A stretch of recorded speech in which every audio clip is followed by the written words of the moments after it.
안녕하세요. 저는 대한민국의 자본주의의 파수꾼 공인회계사로 살아가고 있는 미스터 박입니다. 미스터 박 기억해주세요.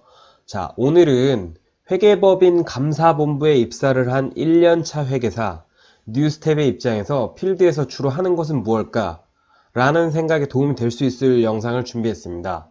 자, 일단 뉴스텝은 의지할 수 있는 것은 가장 큰 게 조서겠죠. 전기조서. 근데 조서란 무엇이냐?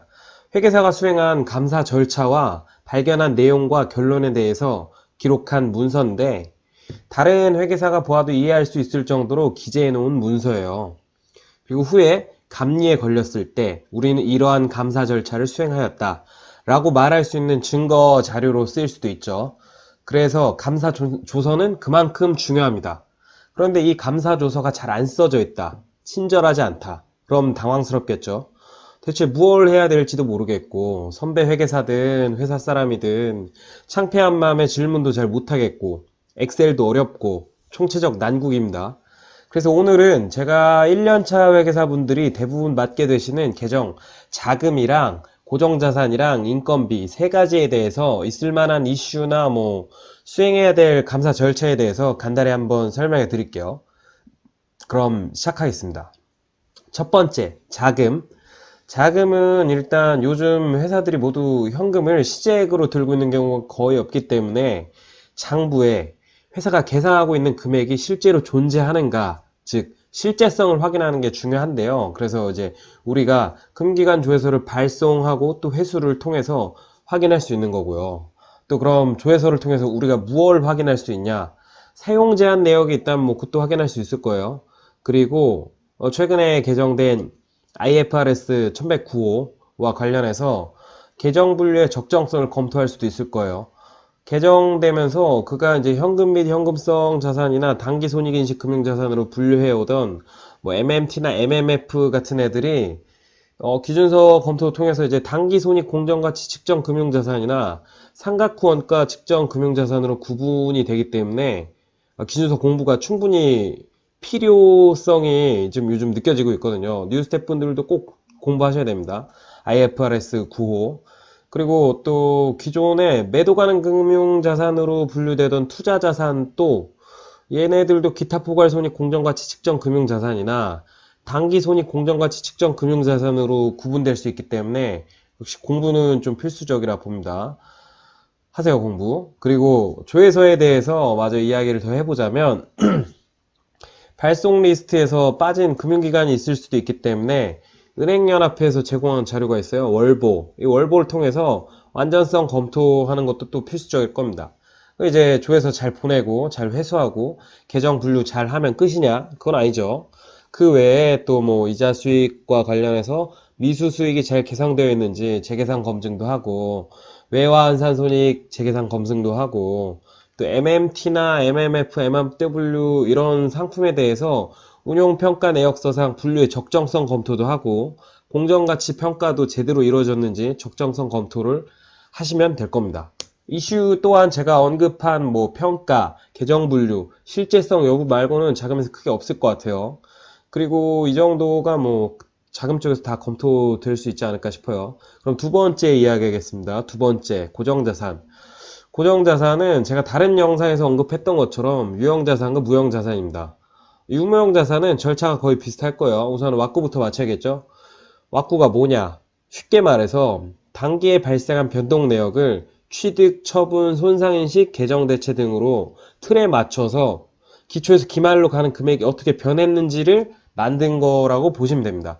그래서 왁구로 맞추고 변동 내역에 대해서 확인을 해야겠죠. 그렇기 때문에 취득 처분 테스트를 그 다음에 수행하는 겁니다.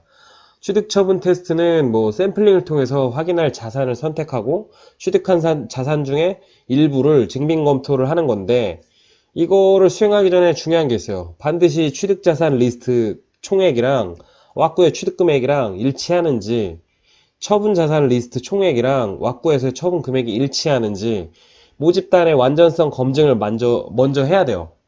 완전성 검증이 안 돼 모집단은 올바른 모집단이 아니기 때문에 샘플링을 할 수가 없는 모집단이거든요. 활용할 수가 없어요. 반드시 모집단 검증을 하셔야 됩니다.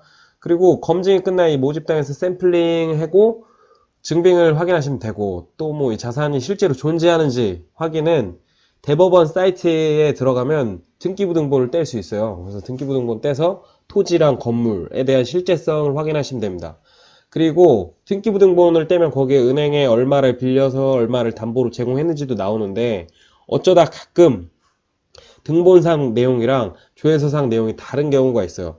다른 경우에는 등본을 믿으시면 됩니다. 제가 과거에 1년차 때 달랐던 적이 있는데 여기저기 다 전화해봤어요. 금융기관에도 하고 뭐 그랬더니 금융기관에서도 등본을 보고 기재해준다는 답변을 제가 들은 적이 있거든요. 그렇기 때문에 등본을 좀 더 신뢰하시면 되고, 하지만 이제 반드시 전화를 해서 확인을 하셔야 되고, 전화해서 확인하면 담당자 누구랑 언제 통화했는지 조서에 기재를 해야 됩니다. 이렇게 다 기재를 하고, 기초자산 실제성이랑 취득 처분에 대해서 확인을 했으면, 그 다음에 이제 뭐 상각을 확인해 봐야겠죠. 상각에 대해서는 이제 상각의 정확성에 대해서 검증을 해야 되는데, 보통 오버롤 테스트나 재계산 검증을 해요. 근데 저는 재계산 검증을 추천합니다. 솔직히 더 빨리 끝나고요. 더 정확하고요. 오버롤 테스트는 말 그대로 대충 러프하게 맞겠네 라는 정도로 하는 거거든요. 그래서 저는 재계산 추천드립니다. 그럼 이제 취득, 처분, 상각까지 검토를 했죠. 그럼 다음에 이제 손상이 있을 수 있는데, 손상은 무형자산하고 좀 많이 관련이 있어요. 유형자산 손상을 인식하는 회사 정도면 굉장히 어려운 회사에 해당할 텐데, 그 정도면 인차지 회계사님이 많이 신경 써줄 거기 때문에 제가 언급하지 않겠습니다. 또 무형자산 손상에는 뭐 개발비나 영업권, 회원권 손상이 있을 수 있는데, 개발비나 영업권 손상 같은 경우에는 인터뷰돼서 확인도 하고 사업계획 확인하고 관련 있는 사업부의 매출에 대한 분석도 해야 되기 때문에 역시 인차지 회계사님께 물어보세요. 제가 여기서 설명을 하기에는 조금 어려운 면이 있습니다. 이해해 주시고. 그리고 여기서 또 그 외에 또 회원권 같은 경우에는 이제 회원권 거래소 여러 군데 확인을 해서 평균을 내려가지고 시세 조회를 해서 이제 공정가치 금액 알 수 있잖아요. 그 금액이랑 장부가액이랑 차이가 얼마나 나냐. 그 차이에 대해서 장부 금액이 좀 더 높다. 그럼 이제 손상 인식 여부에 대해서 검토를 할 수 있는 거죠. 고정자산 손상에 대해서는 여기까지만 언급할게요. 그리고 다음 고정자산 변동에는 이제 대체가 있을 건데, 보통 유형자산 대체는 건설 중인 자산에서의 본계정 대체와 투자 부동산으로의 타계정 대체가 있을 수 있는데, 건설 중인 자산의 경우에는 취득 테스트를 통해 확인할 수 있어요. 그리고 있을 수 있는 이슈는 뭐 취득기간이 1년이 넘는 건설 중인 자산의 경우에는 차입원가 자본화 이슈가 있을 수 있기 때문에 적격자산에 대한 정의도 확인해 봐야 되고 차입금 적수에 대한 검토도 이루어져야 돼요. 그리고 투자부동산으로의 타계정 대체는 임대를 통해 발생하기 때문에 계약서 검토도 해야 되고, 뭐 토지와 건물이 모두 안분이 잘 되었는지 재계산 검증해야 되고, 또 투자 자산이기 때문에 주석에 들어가는 공정가치 금액도 검토가 이루어져야 돼요. 무형자산의 경우에는 뭐 특허권이 특허 취득기간 동안 발생하는 금액이 이제 선급금에 계상되어 있다가 특허가 취득이 되면 본계정으로 대체되는 경우가 있는데, 실제 그동안 지출한 금액이 맞는지, 그리고 그 금액이 자산에 잘 계상되었는지 확인하시면 돼요. 위 절차들을 확인하시면 절차는 얼추 다 취할 수 있을 텐데, 있을 수 있는 이슈는 앞에 언급한 내용 외에 뭐 또 자본적 지출인지 여부 확인해야 되고, 뭐 상각률을 변경하는 경우 아니면 내용연수 변경하는 경우 등이 있을 텐데, 이 부분 역시 세밀하게는 인차지 회계사분이랑 기준서 검토를 통해서 이야기를 하시면 될 것 같아요. 그리고 고정자산에 대해서는 저는 요만큼 언급토록 할게요. 그 외에 또 뭐 기타 계정 중에는 보증금 정도가 있을 텐데, 계약서 검토, 뭐 유동성 대체 여부 검토, 실제 입금 내역 확인을 통해서 임차 보증금의 회수 가능성, 실제성을 확인할 수 있을 겁니다. 또 뭐 기간이 있으니까 현재 가치 평가가 필요한지 여부도 검토해 봐야 되고, 이 부분 역시 뭐 할인율 같은 게 중요할 수 있는데 인차지 회계사님이랑 이야기해 보세요. 제가 이만큼밖에 이야기 못하는 거 이해해 주시고요. 그럼 이제 마지막 세 번째, 인건비인데요. 인건비는 뭐 퇴직급여 충당 부채가 잘 계상되어 있는지 완전성 체크를 해야 되고, 뭐 DC형인지 DB형인지 확인을 하시고, 계리보고서의 검토, 퇴직금 추계액 재계산 그 정도 해볼 수 있을 겁니다. 그리고 계리보고서는 평가보고서에 해당하기 때문에 평가기관의 적격성 검토와 평가에 사용된 과정 검토, 그 다음에 변수에 대한 적정성 검토 또한 이루어져야 됩니다. 그리고 또 뭐 연차 수당 정도가 올해 이슈일 수 있는데, 왜냐하면 근로기준법이 올해 개정이 됐어요. 그래서 입사한 지 1년이 안 되는 신규 입사자한테도 연차를 부여해라 라고 법이 개정됐기 때문에 신규 입사자에게 연차 수당을 계상했는지 부채 완전성 검토를 또 해야 될 겁니다. 그리고 인건비는 이 정도가 뭐 큰 틀에서의 이야기고, 세부적인 거는 또 인차지 회계사님한테 물어보시면 될 것 같아요. 그럼 뭐 이제 남은 절차는 무엇이 있냐 하면, 부의 부채 테스트랑 뭐 현금 흐름표 검토 등이 뉴스텝이 할 수 있는 업무인데, 이 부분은 나중에 다른 영상에서 이야기하거나 인차지 회계사님한테 물어보시면 될 것 같아요.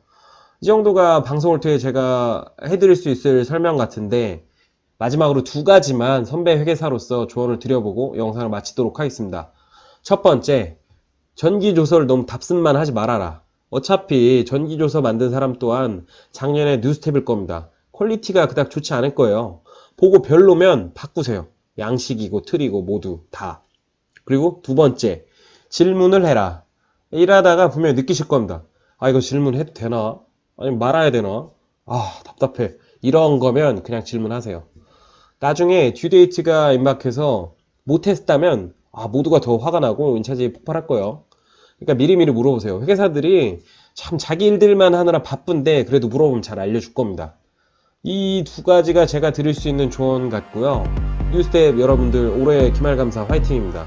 그리고 꼭 다음에 후배 회계사분들 오면 잘 알려주세요. 그리고 주변에 뉴스텝 분들한테 제 영상 소개도 좀 부탁드릴게요. 정말 두서없고 정신없지만 영상 끝까지 봐주셔서 감사합니다. 오늘은 이 정도로 영상을 마치도록 하겠습니다. 감사합니다. 시즌이 와버렸네요. 화이팅! 안녕!